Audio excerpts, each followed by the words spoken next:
Hello, this is Anush from the Monrovia Public Library, and today I'm going to talk about rocks and minerals and how to identify some rocks. So let's talk about some of the rocks that you can see out there. First, we have igneous rocks, which are formed when hot magma from a volcano is quickly cooled. And igneous means actually from fire. So when you have a volcano and it gets really hot, you get the hot magma and then it's cooled really fast and it turns into a rock. So when you have it cool beneath the Earth's surface, it is called a plutonic igneous rock. So let's see some examples of that. So granite is one of the most common types of plutonic igneous rock, and plutonic igneous rocks are really common. So when it's cooled on the surface of the earth from lava, when it reaches the top and reaches the air, and that's how it's called a volcanic rock. So you might have seen one of these, pumice stone. So this is a type of volcanic igneous rock, and it has this rough surface and it has all those little holes in it. So let's look at another type of rock, the sedimentary rocks. So those aren't formed from volcanoes, they're actually formed when layers of sediment, so different types of material are pushed together and it forms into a rock. So you can actually see all the little layers of the sediment when you see the rock. So let's look at some of the pictures and we can see that. So here is a type of sedimentary rock. It's called sandstone, and you can see all the layers here, and it looks really cool. So here is a sandstone piece from our kit, and you can see the layers here. And this is a piece of sandstone that I got from Sedona in Arizona, and they are known for those red rocks, or just really dark earthy red color. So let's look at another type of rock now, the metamorphic rocks. So they're called metamorphic rocks because they changed, and it could be because of high pressure, like something squeezed it together, or heat. If it got heated to a temperature, and that's how the rock formed. So here is a piece of schist, and as you can see, it's very sparkly. So if you thought that the schist was really sparkly, I have some really cool minerals to show you. Here is a mineral that I got from Arizona, and it's called fool's gold because it sparkles like gold. So it looks like a rock, like a really sparkly rock, but it's not. It's a mineral, and it's mostly iron.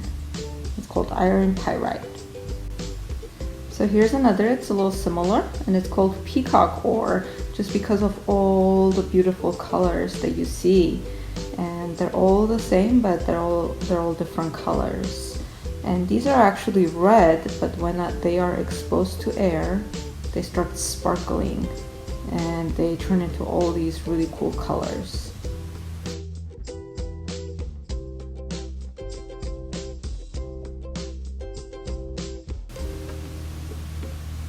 So these minerals are mostly made of copper and iron, and because of the copper, they are good at conducting electricity.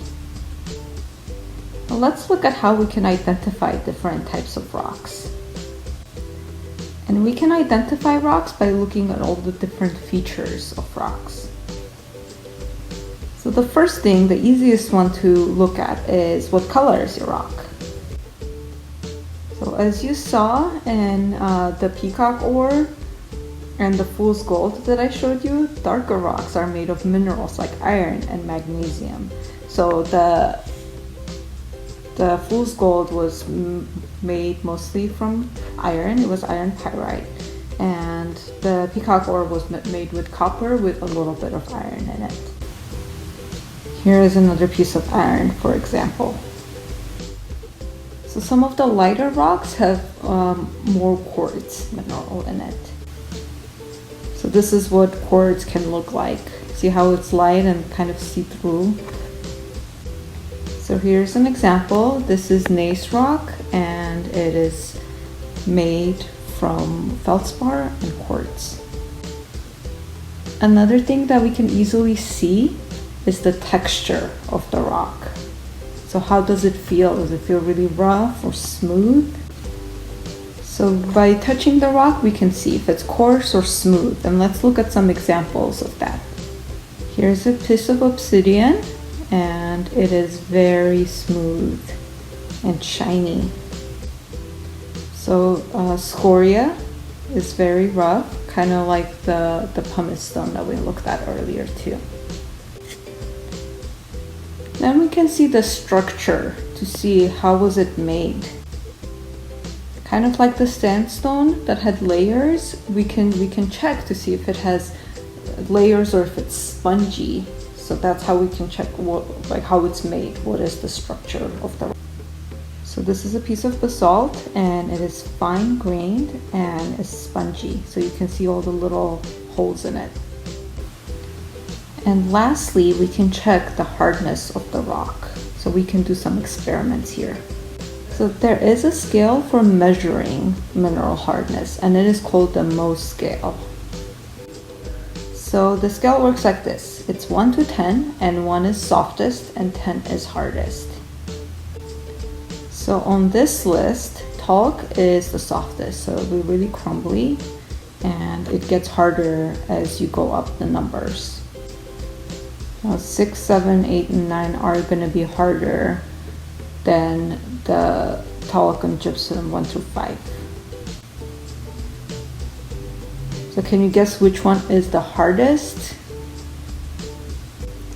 Yep, you might have heard that diamonds are very hard. They can be used to cut any material just because they are stronger and harder than any other material.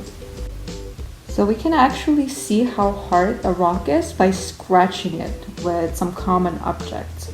So if it can scratch it, it means that it is the rock is softer than the object. So if you have a nail, that is 5 hardness. Your fingernails are 2.5. So a copper penny is just a little harder than your nails. And then we have steel files, which are a lot harder. They're 6.5. So in this way, if you had a piece of diamond, the diamond could scratch any of those because the diamond is harder. So if you remember, my fingernail was 2.5, and I scratched this piece of shale and it actually scratched it. So that means that the shale could be about 2 to 3 hardness. Let's try this piece of slate. So I couldn't really scratch it with a fingernail, but I could scratch it with a copper penny, which is a little harder. Okay, so let's try obsidian. So I can't scratch it with my fingernail. Let's see with a nail. See, I couldn't scratch it with the nail either. So it's pretty hard. So it should be about 6 to 7 hardness. I don't have a steel file, or I would scratch it with that. Okay, here's another fun test. It's an acid test. So some rocks have some compounds that can dissolve in acid, and it will create lots of little bubbles.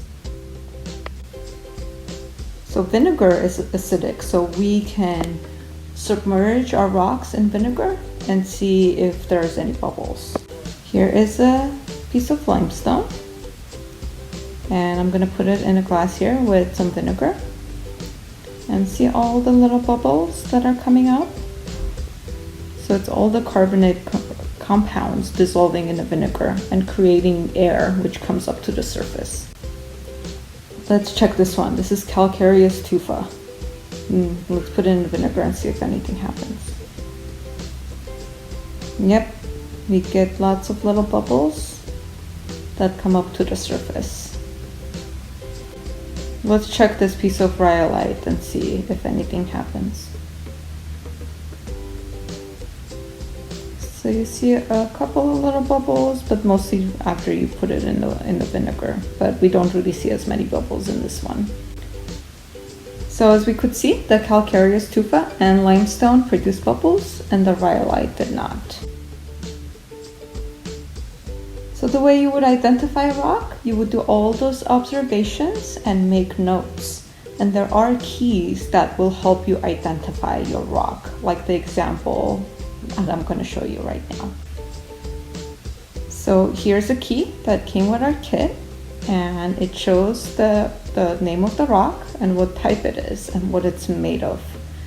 So it will say what the hardness is, so that when you scratch it with your common objects, you can kind of guess what rock it is based on how hard it is, and you can see all the little things that it's made of. So here is a link with the rock identification guide. Well, thank you everyone. I hope that you can go and find some rocks and you can use this guide to identify them.